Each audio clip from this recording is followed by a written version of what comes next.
ini dinamakan aliran Sungai Musi. Pada 19 Maret 2023, sungai ini mengalami banjir. Hal ini disebabkan karena terjadinya hujan yang sangat deras dengan intensitas yang sangat besar terjadi dari siang hari hingga dini hari. Hal inilah yang menyebabkan banjir ini terjadi.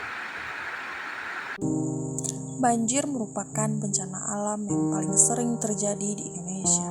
Banjir adalah keadaan di mana suatu daerah tergenang oleh air dalam jumlah yang besar.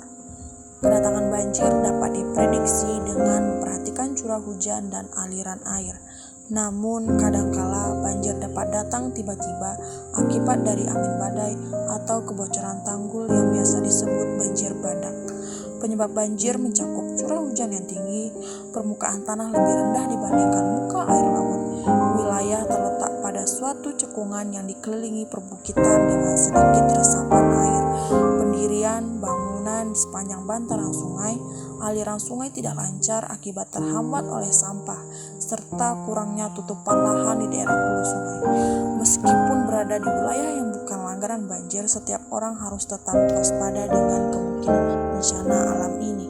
Sebagai langkah persiapan yang harus kita lakukan adalah menata daerah aliran sungai dari hulu ke hilir secara terpadu sesuai dengan fungsi lahan, membangun sistem pemantauan dan peringatan dini pada wilayah yang sering terkena banjir, memasang pompa penghalau ombak untuk daerah yang lebih rendah dari permukaan laut. Jangan membangun rumah di bantaran sungai. Penyebab dari banjir bandang ini adalah curah hujan yang sangat tinggi. Hujan dimulai dari siang hari hingga dini hari. Hal inilah yang menyebabkan banjir terjadi di bantaran Sungai Liki, Solo Selatan. Dalam video ini dampak yang terjadi setelah banjir di Sungai Liki, di mana bisa dilihat bahwa luas sungai semakin melebar. Terjadinya erosi atau pengikisan sepanjang aliran sungai sehingga terjadinya kerusakan lahan di sepanjang aliran sungai. Kehilangan unsur hara dan kerusakan struktur tanah sepanjang aliran sungai. Kehilangan lapisan tanah dan semakin kecilnya debit air. Mari kita lihat beberapa dampak setelah terjadinya banjir tersebut.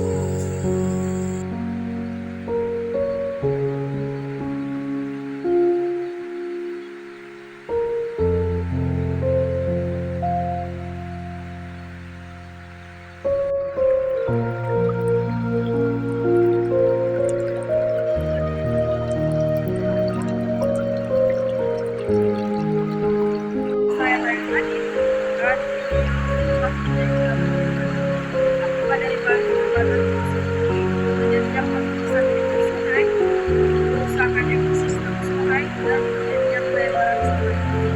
Sekian video penjelasan saya mengenai ini ya. Sekian, Assalamualaikum warahmatullahi wabarakatuh.